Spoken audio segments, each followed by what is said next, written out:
Hey everybody, it's Greg the Ghoul here from Phantasm Comics, and got something a little bit different today to show off. It's a paperback book collection. That's right, we've got in Sword and Sorcery specific. Lots of great stuff here on the table, so stay tuned if you're into that sort of stuff.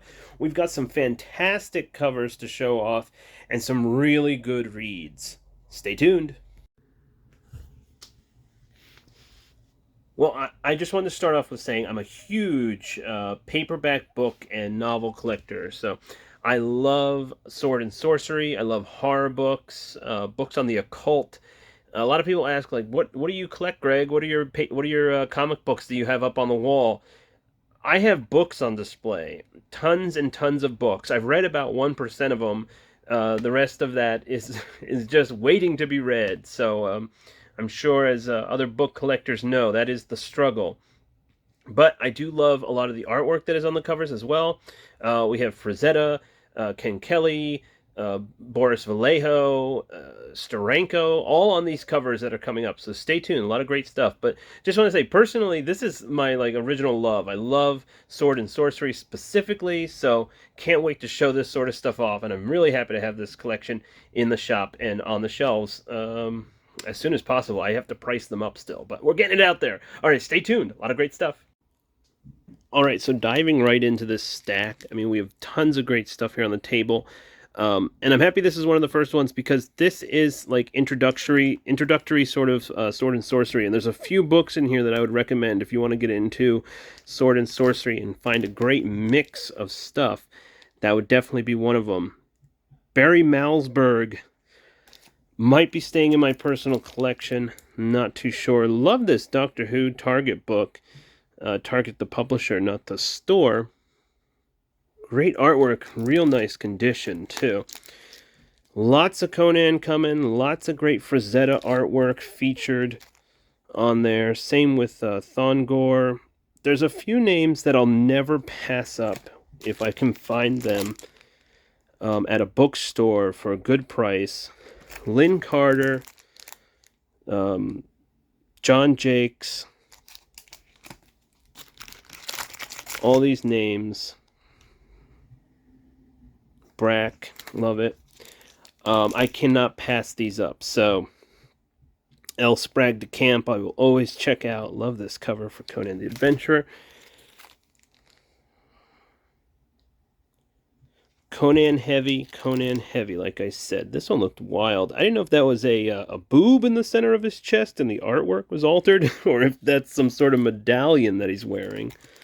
August Derleth as the editor here on this book with some really great names on the back, too. So, some fun speculative sci-fi, it sounds like. One of the only sci-fi books. John Jakes, this might be staying in my personal collection. I just love this cover, too. L. Sprague with the Goblin Tower. Go. If you guys have exhausted the Conan books, if you're looking for something else, sword and sorcery, this stack of books has you covered. Haven't hit them yet, but we have a lot of stuff by Michael Moorcock. Number one, Shadow. First of all, the book was in great condition, and just being a comic book guy, I know that number ones would sell better than anything, later. So I grabbed that one. Classic Frazetta artwork on the cover there. Just going after these poor gorillas. Jeez. Solomon Kane, the lesser-known creation of Robert Howard. We got a lot to work through, so stay tuned. I hope you enjoy just seeing beautiful covers. Cull. I was stopped in my tracks when I saw Flashing Swords 1 through 4 all together on this in this collection, so I had to pick that up. I got all of them, so stick tuned. That's another series that I would highly recommend to anyone who wants to get into sword and sorcery. Check out the Flashing Swords series. It has a lot of great classic writers. This was a fun book. I can't pass up Bernie Wrightson artwork, first of all, on the cover there. I've never read this, so I might have to try that out. I always pick up the DC and Marvel digest-sized books or the novels from that period. They do sell very well at the shop. They're always, very well, I don't know, but they sell well. People pick them up. This might stay in the personal collection as well. So, a lot of great names on that one. Philip Jose Farmer is someone that I'm always looking for myself. I do have a copy of this book, a different print, but I'll let that one go. If it says fold-out poster inside, that means it is included. I checked the books, so Dreamlords Volume 1, 2 is around here as well. Frank Bruner artwork on the cover of that one. Another Philip Jose Farmer book, Tarzan Alive, the definitive biography. Farmer playing around with the history of the Lord Greystone. There's Volume 2 of Dreamlords, I believe. Is that Volume 2? I think. Another edited by Carl Edward Wagner. I'll show you the book that caught my eye instantly and made me just go crazy over this whole collection of stuff. I was like, all right, you have this book sitting on top of the stack. I have to look through every single book now, because if there's more, I can't, I can't live with myself leaving it behind and not knowing what's in the other stacks. Great Virgil Finlay artwork on the cover there. Lovecraft, A Look Behind the Cthulhu Mythos by Lynn Carter. Solomon Kane again.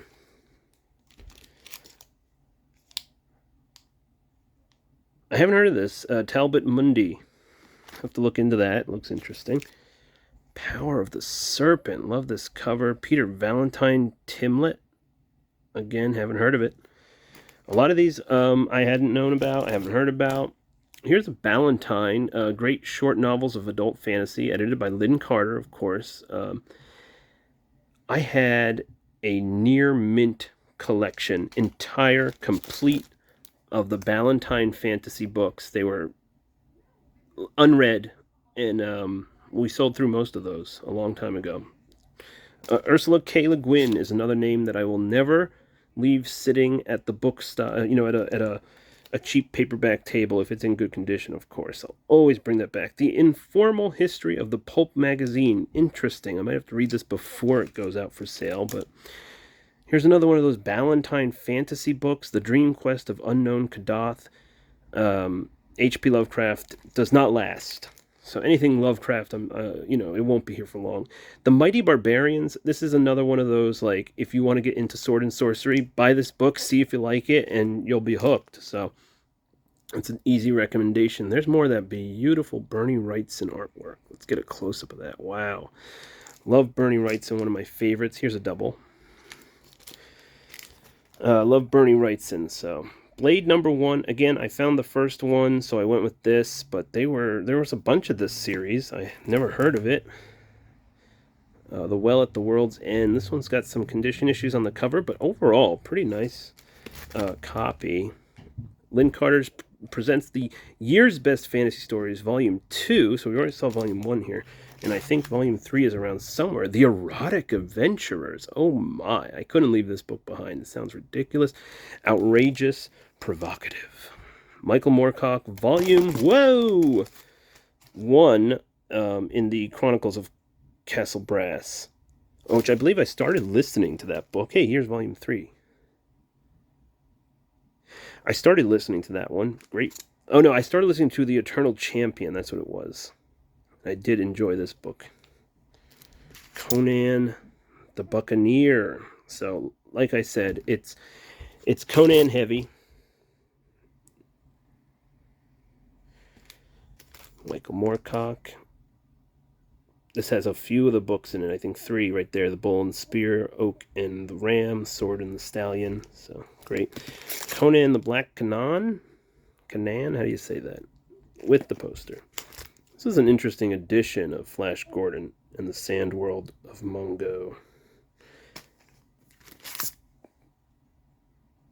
Another great Frazetta cover. And that will complete the Eternal Champion, or the Chronicles of Castle Brass. I'm getting all my fantasy mixed up. Sorry. It's John Jakes again with is that a Frazetta cover? Looks like it. I love these. The texture of these. The other gold foil one and the Spell of Conan. These covers have an interesting texture, almost like a playing card. Conan.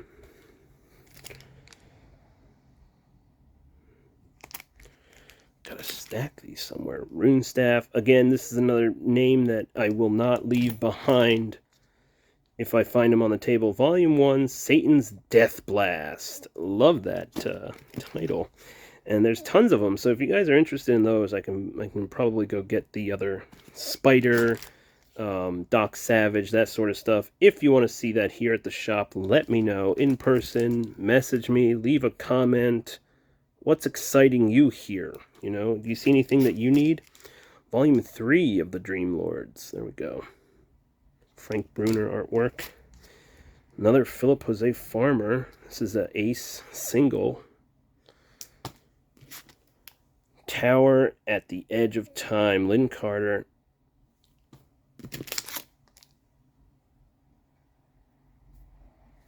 And we have this. This seemed like an interesting one. First of all, Boris Vallejo artwork on that cover. And fully illustrated. This is more of just like an encyclopedia. Listed alphabetically, terms, people, places. So, great book if you're into that series. Alright, first stack, ending it with Lynn Carter. Stay tuned for more. Okay, we got a big banker's box of books to work through. So, starting off with more Conan. We'll probably just do like this. Here we go. I remember picking these up for a good amount. I think I have this entire series in DAW already. All the Elric books. Not easy to come by, especially in nice condition. And yeah, just finding them all together is tough. I don't know if I'll sell things as sets. Maybe I will. Because it is a little tougher to find them that way. So, yeah, it was a whole stack of Elric that I saw that also just stopped me in my path. I love this werewolf principle. I might just want to read this one myself. I had a huge collection of DAW books at one point. I sold them all at the flea market for way too little.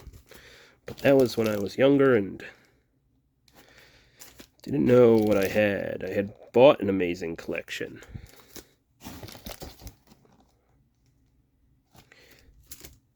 I was hoping to find more of these. I recently became aware of this and thought it looked fun, but only found one. That one, which I think I will let go. But, this sounded fun as well. Dark World Detective. Great cover. Oh my. Frederick Pohl is definitely someone that I'm always checking out. A lot of sci-fi, science fiction stuff. So for this specifically fantasy sword and sorcery lot, I passed on a lot of his stuff. Volume 1, or this is not volume, this is just Island of Dogs. A lot of people ask for Phantom. We don't have too many comics for it. This Nancy Springer, I was going to read the... here it is. This was the one that stopped me in my tracks and said I need to look for the rest of this. Unfortunately, this was the only Wagner in the Kane series that I was able to find. But I can't complain. And I believe it's a second one that I have, so I will let that one go. This is another Flashing Swords. So if you're into sword and sorcery or want to get into it, that is another book that I will always recommend.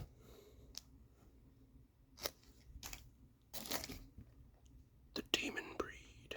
Great cover. see here. City of the Beast.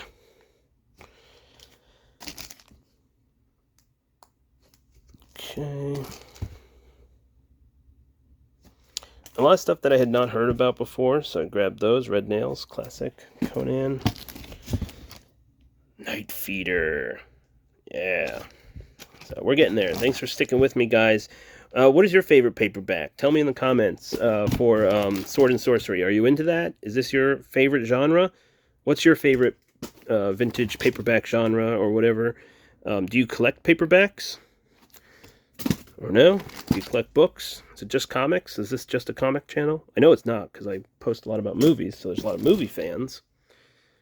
But this is something a little bit different. We haven't profiled any books on the channel before. So we got a huge haul, and I just kind of wanted to show everything off.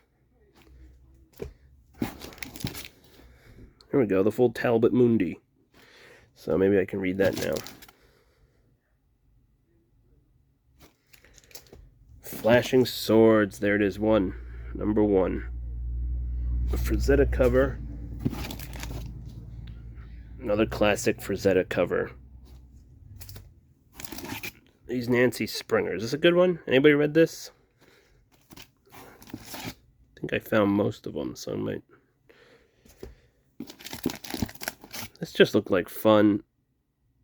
A fun cover. We got a flaming sword. We got some sort of demon-winged creature. Somebody else playing music in the background there. A lot going on in that cover. I'm sold. Just a few more left. Again, I never pass on these. These are the Ballantine books. They have that unicorn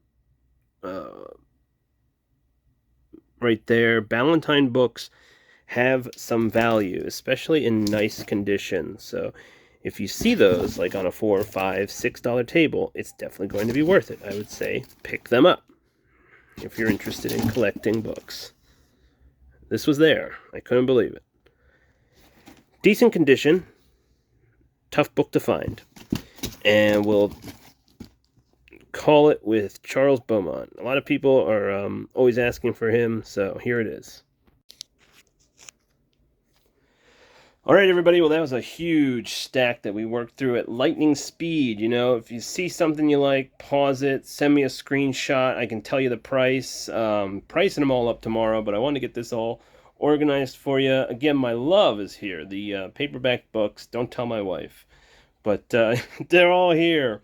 Paperbacks are on the shelf at Phantasm Comics, so stop on in, see what we got. If you guys devour these, I'll put out more. We have lots in storage, but we just happen to have a collection that came in. So thanks for watching, guys, and I will catch you at the comic shop. Have a good one.